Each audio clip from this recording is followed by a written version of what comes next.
Coming up, two more non-tendered free agents that the D-backs should consider going after, and then the good, the bad, and projecting Josh Rojas' 2023 season on today's Locked On Diamondbacks podcast. You are Locked On Diamondbacks, your daily Arizona Diamondbacks podcast, part of the Locked On Podcast Network, your team every day.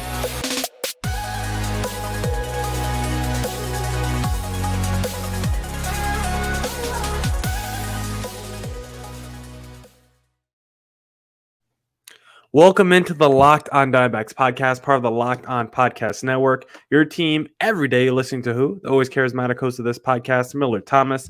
I'm a multimedia journalist and I'm a graphic designer, so please go check out my website, millardthomas24.myportfolio.com. On there you can see all my latest work, from my packages to my articles to my photos and my graphic design. If you want to see more content by me, just follow me on Twitter at CreatorThomas24 for my personal account, or look up Locked On Diamondbacks about Twitter, Instagram for the podcast handle. We also got a YouTube channel. Go hit subscribe on the Locked On Diamondbacks YouTube channel as well.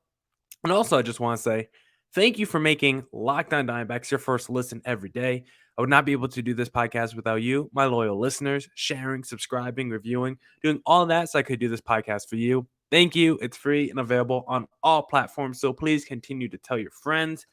Not quite sure if the intro made too much sense because I said the good, the bad, and projecting Josh Rojas' 2023 season. We're going to be talking about his past season, 2022, the good and bad from that, and then project what he can do, what he can improve on in his game for 2023. So we're going to be talking a little bit about our guy, Josh Rojas. But before we talk about Rojas, I need a better nickname than Rojasi. Before we talk about Rojas, I promised you guys yesterday I had two more non-tendered free agents that I think the D-backs should go after. So let's look at those other two people, those other two players that I have written down, because I got two more relievers that the D-backs should consider for their bullpen, and maybe they're not as spicy or as sexy as the Alex Reyes and the Jackson Stevens I speculated on yesterday, but these are still two very serviceable guys, probably a little bit more risk than the two guys I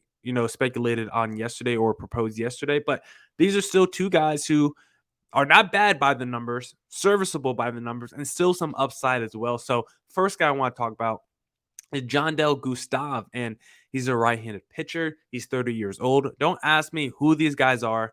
I did not know any of these relievers outside of Alex Reyes before I was doing this exercise, before I looked at the non-tendered free agent list. Because if you look at that list, you're like, man, there's actually not a lot of guys here that I know. Like, I knew Cody Bellinger, I knew the Alex Reyeses, I knew the Trevor Gotts, but not too many familiar names on that non-tendered free agent list.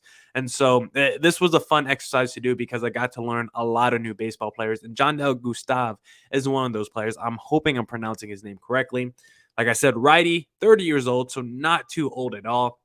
What I like about Gustave is his splits are pretty even against both lefties and righties, so he doesn't have to be just a righty specialist as a right-handed pitcher. You can use him against both lefties and righties cross matchups. If you look at his last three seasons in ERA, it's gotten worse every season, but this past year, 3.86. The year previous, 3.44, and then the previous year, 2.96 ERA. So this is someone who, even though the ERA is going in the direction you don't want it to go, it's still below a 4, and it's still a very solid ERA and definitely something to work with there. I do think he could improve on his walk rate, but at least when you look at his numbers this past season, his walk rate kind of stayed the same from where it was the past couple of years, but his strikeout rate did improve, went to just added a few ticks. It was like 6.5 strikeouts per 9 in 2021. It was like 8.5 strikeouts per 9 in 2022. So was able to add a few more strikeouts under his belt, and we know Mike Hazen, new bullpen philosophy, wants to get guys that could throw hard and really strike out people. Not everyone who I brought up the last couple of days on the podcast for non-tender free agents are strikeout artists, but they can at least throw some gas. When you look at Gustave, he still fits the ground ball model that the D-backs like. I know they want to get more gas, but they still are going to focus on dudes that can produce ground balls as well, because that is something that Gustave does very well. mid 40s or better in terms of ground ball percentage. The last 2 years, it's been around like 45 to 48%. Like, this is someone that produces a lot of ground balls. He's definitely someone that pitches to contact, and that's both good and bad because I'm not usually a huge guy for someone that pitches to contact, but the numbers are good enough on Gustav where he could get away with it. And I think I like pitchers who pitch to contact less when they're a starter in my rotation. I think I could get away with a guy who pitches the ground balls when he's only coming in for an inning, only facing a few batters here or there. Because for Gustav, his contact percentage the last couple of years has been in the low 80s. So he's definitely someone that's pitching the contact. Also, the hard contact stats, don't look at them too long. They're not the prettiest either. So he's definitely someone that's given up a decent amount of contact. Even with all that being said, only a 236 opponent average allowed last season. You'll definitely take that. You look at his numbers with runners in scoring position, a 219 average and a 640 OPS allowed with runners in scoring position. So those numbers are very good as well. He's been great in high leverage moments as well last season. 635 OPS allowed in high leverage moments. This is someone that has been good in those big spots. You come in, man on second, man on third, maybe 2 outs. He's been able to get out of those jams the last couple of years. And so that's something that the D-backs really need is those high leverage moment relievers.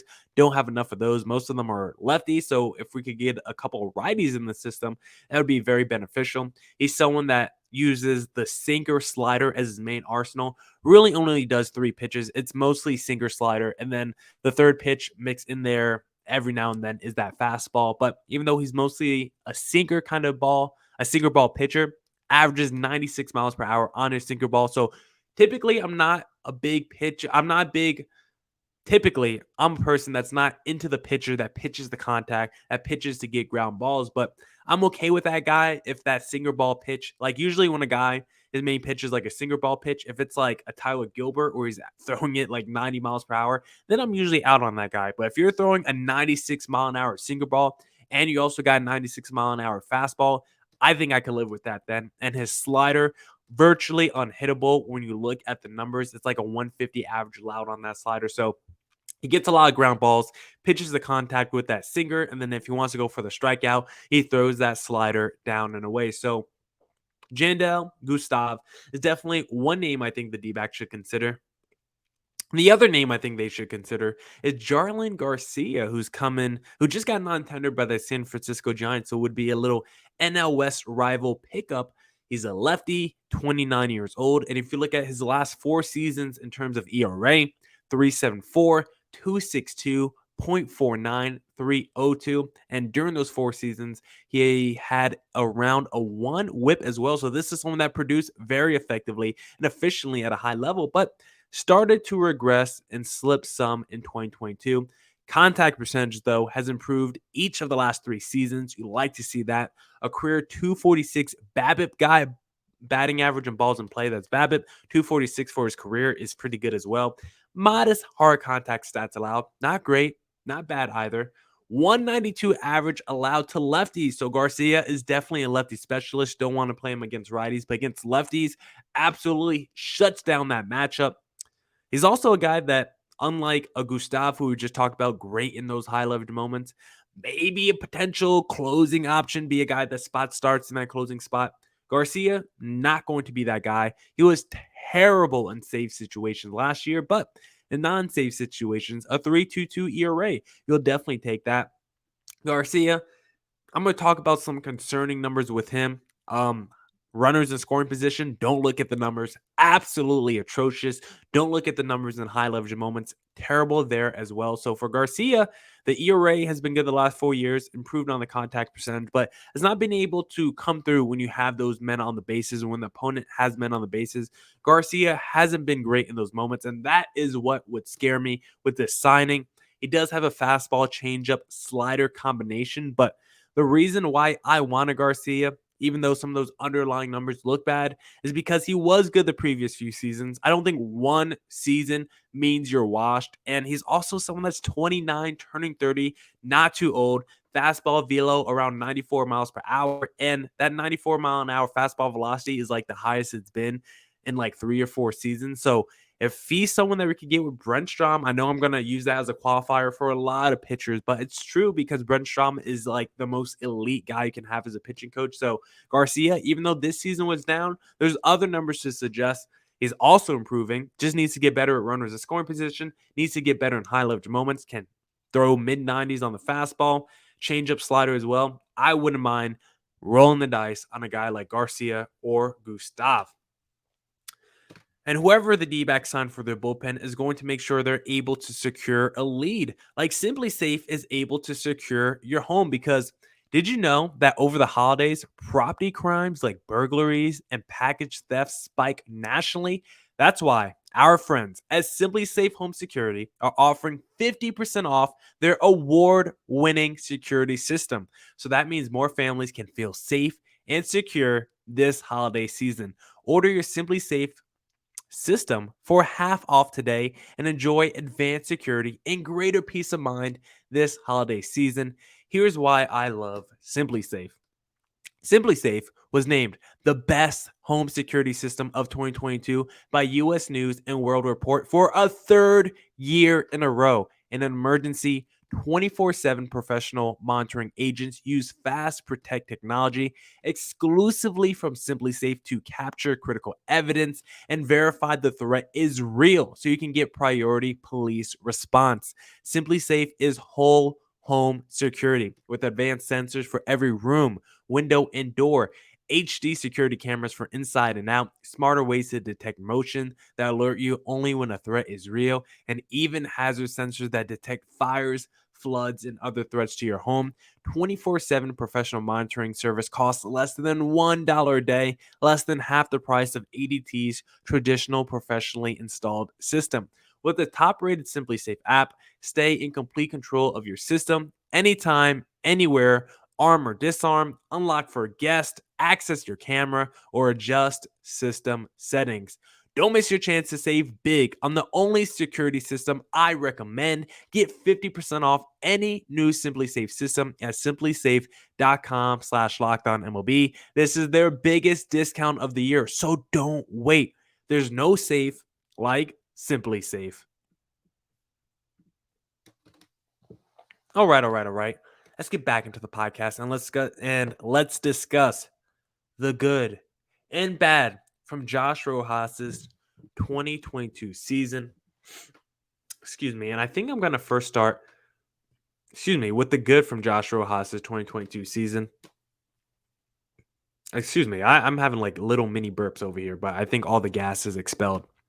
Let's look at the good from Josh Rojas's 2022 season because Rojas, I didn't have a lot of expectations for Rojas when he was first acquired in the Greinke trade. I thought he was a throw-in piece in that deal, and thus far, he's surpassed all my expectations. And coming back from injury, because he didn't start the season with the D-backs, he looked good since coming back from injury. And what was most surprising about Rojas is the speed component.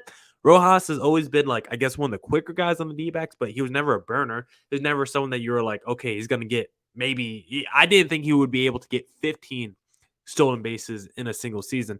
The fact that he got a career high 23 stolen bases in 125 games is crazy. At one point, I think he was like 18 for 18 or 19 for 19 on stolen bases. Also had a career high 56 RBIs. Not the highest number, but still a career high for Josh Rojas. And what I loved about Josh Rojas when he came back off the injured list is you could just see the subtle improvements in his game, and it shows up in the numbers. Cut the strikeout rate down, strikes out less while maintaining a double-digit walk rate. I believe his strikeout rate was below 20% this past season. And it's not just the strikeout rate, it's not just the walk rate. Less ground balls, more fly balls. So whenever you're changing the balance of ground balls to fly balls, whenever you're going to more fly balls, it's going to lead to more over the fence power. That's going to lead to more gap power as well, even though that wasn't necessarily true for Rojas in 2022. I'm hoping it's more true in 2023 because this guy, when he does put the ball in play, a 323 BABIP, batting average and balls in play, Rojas 323. Good things happen when Josh Rojas puts the ball in play. He had a better launch angle and hard hit percentage in 2022 as opposed to the previous season. His contact percentage has improved in 3 straight years. Like, this is someone that just gets better and better at the plate every single season. And what I thought was really interesting when combing through Rojas's numbers is this was the first time in his career that he saw less than 4 pitches per plate appearance. So what does that mean for Rojas? He didn't need to go up to the plate and wait for his pitch. He was aggressive and he attacked early in the count. And that paid off dividends for Josh Rojas, because you look at some of the other numbers, some of the advanced numbers for Rojas are really impressive. Against righties in 2022, like, Ross was pretty good against righties. I think he should improve in this area, though, because a 273 average and a 767 OPS against righties, like, those are pretty good numbers. Those are pretty solid splits. But considering he's a lefty batter, I want to see like a 290 average and like a 825 OPS against righties. Let's get those numbers up.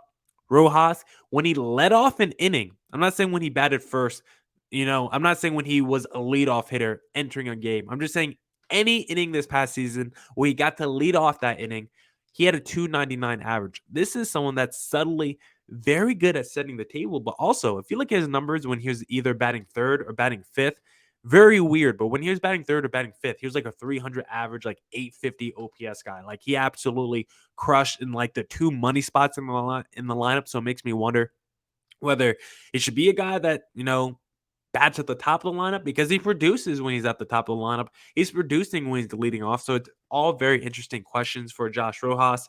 Numbers were also very good when he played second base, a 313 average and an 826 OPS when he was manning second. And these are the numbers.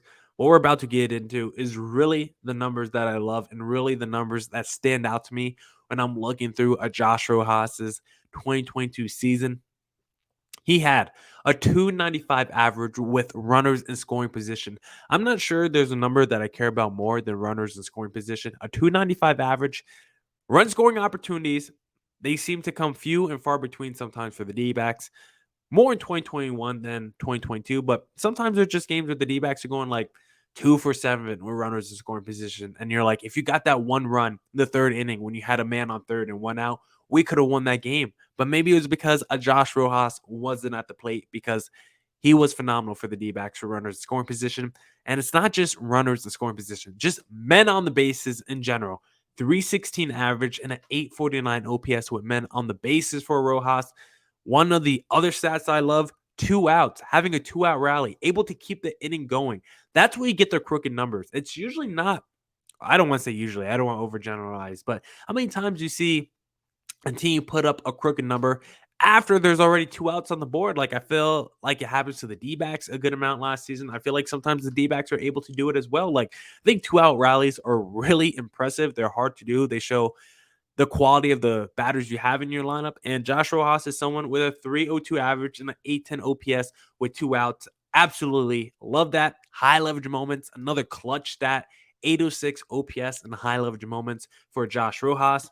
Innings 7 through 9, the end of the game, Rojas, a 326 average and an 871 OPS toward the end of the game in those innings 7 through 9. Those are his numbers. And it makes sense because Rojas crushes the bullpen. Rojas against relievers in 2022, a 341 average and an 894 OPS against relievers.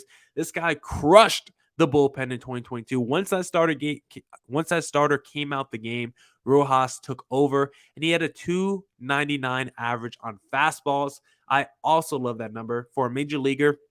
If you can keep up with the fastball and crush the fastball, that's basically like that's what you need as the basic minimum to be, I think, an everyday major leaguer. You got to be solid against the fastball. And Josh Rojas is more than solid against the fastball. So those are the goods from Josh Rojas' 2022 season.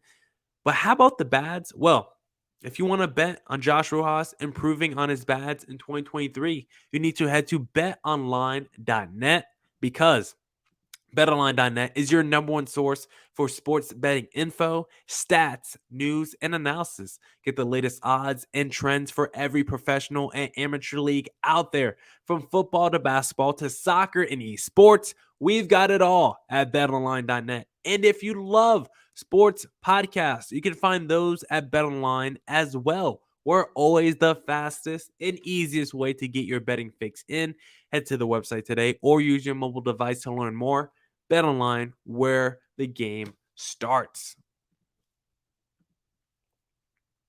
All right, all right, all right. Let's get back into the podcast and let's discuss the bad from Josh Rojas's 2023, from his 2022 season, not 2023.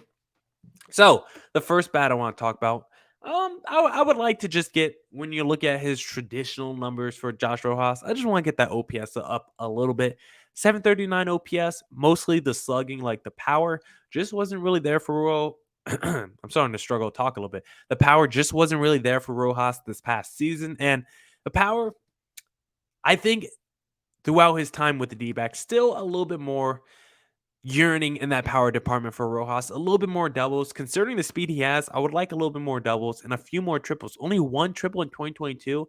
I thought that was kind of a surprising number. 56 RBIs. Yeah, it was his career high. I think 56 RBIs for a guy with those numbers and high leverage moments and runners in scoring position. I would like to see that number be higher. Yes, he only played 125 games of it, but if he played 150, what is it then? Maybe 65 RBIs? I think Rojas has potential to be a 75 to 80 RBI guy. And most people don't like the RBI stat anymore. I still think it's a pretty important stat.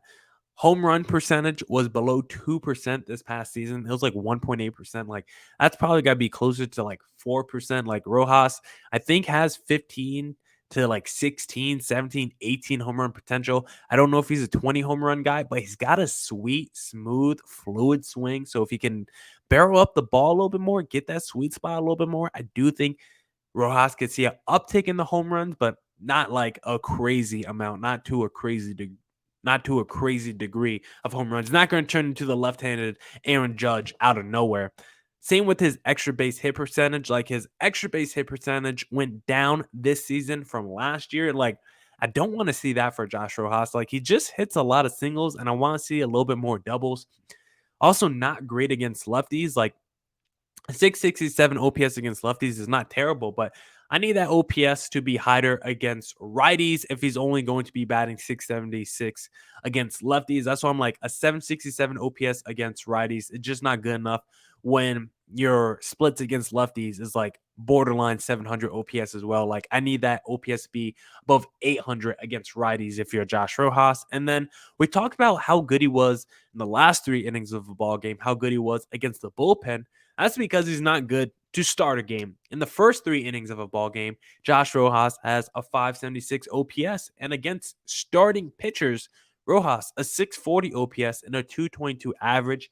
That's a stark contrast. Like, he's basically putting up all-star level numbers against the bullpen and then playing like he shouldn't be in the lineup when he's going against starting pitchers. So we need to find a way to find a bridge for those two numbers, for those two splits. Like, I would like the bullpen stats to stay the same, and then if we could somehow get the stats against starters closer to the bullpen stats, like if he's like a 715, a 720 OPS guy against starters, a 250, 260 average guy against starters with the same numbers against bullpen guys, like, now all of a sudden Rojas is like a 285, 780 OPS guy, and that just changes the outlook of a Rojas. And now maybe all of a sudden he is getting 75 to 80 RBIs. So I would love for Rojas to improve in those areas. And also had a really bad slugging percentage against breaking pitches. It was only like a 318 slugging percentage against breaking pitches this past season. Like, he also needs to improve in that area. Crushes the fastball, but breaking pitches are kind of his weakness right now, at least in terms of the power department. So for 2023, what kind of season should we project for Josh Rojas? Well, according to Baseball Reference, they're projecting a 25 double, 10 home run, 48 RBI, 14 stolen bases, 258 average, a 724 OPS, and that's in 449 at bats for Josh Rojas. Like, those numbers would be solid. Those are basically saying he's going to do the same thing he's done the past couple of years. But for Josh Rojas, I want a little bit more from him. I'm not saying he has to be an all-star, but he's gotten better basically every year. I want to see a little bit more for Josh Rojas. Get a little bit better next season. Make it a 276 average. Make it a 760 OPS on the season. Get 25 stolen bases. Get 12 home runs. I just want to see him steadily improve. Like I said earlier, this has been the best player from the Zach Greinke trade. And coming into next season, he's probably going to be platooning with Emmanuel Rivera at third base when there's a righty lefty on the mound. But for Rojas, I wouldn't mind seeing him get more run at second base as well, because we've talked about on this podcast about how Ketel Marte, his numbers were like way better when he played second. Or excuse me, Ketel Marte's numbers were way better when he DH as opposed to playing in the field. Then you look at Rojas, his numbers were way better when he had to man second base as opposed to third base. So maybe you try to figure out a way to get Rojas more opportunities at second and Ketel Marte more opportunities at DH. I don't know if those numbers actually hold up. Like for Marte, I think it makes more sense that he performs better when he doesn't have to move around and he just gets a hit. For Rojas, I don't know why he performs better at the plate when he's manning second as opposed to playing third base. But if we could get Rojas more at second and Ketel Marte DHing more, and it leads to better uptick in production, then I'm all for it. And also for the D-backs, we know they have a logjam in the outfield. If they do decide to trade away a Jake McCarthy or Alec Thomas, like we know Rojas can play right field if he has to. Rojas is athletic. He's super versatile. And so I'm someone that doesn't want to put any limits on Josh Rojas. Like, do I think he will ever be an all-star? Maybe, maybe not. I'll probably lean no, but I don't want to put limits on someone who gets better every single season and has thus surpassed all my expectations during his time with Arizona. I love Josh Rojas, one of my favorite players. I think he's the swaggiest player. I think he has the most confidence, and I love to see him play in the field. I think he's going to be in for a pretty good 2023 season. What I project or predict all-star, probably not, but what I predict above average major leaguer, that's damn right. Now, that's it for this edition of the Locked On Diamondbacks podcast. Come back tomorrow for more Diamondbacks news, coverage, and insight. Thank you to everyone for tuning into today's podcast. Thank you for making Locked On Diamondbacks your first listen every day. Go make your second listen of the day the Locked On Sports Today podcast that goes behind the scenes and beyond the scoreboard with local insights from our experts at the Locked On Podcast Network, available wherever you listen to podcasts and YouTube. So go check out the Locked On Sports Today podcast. Come back tomorrow for more Diamondbacks news, coverage, and insight. And as always, stay safe, stay healthy. Deuces.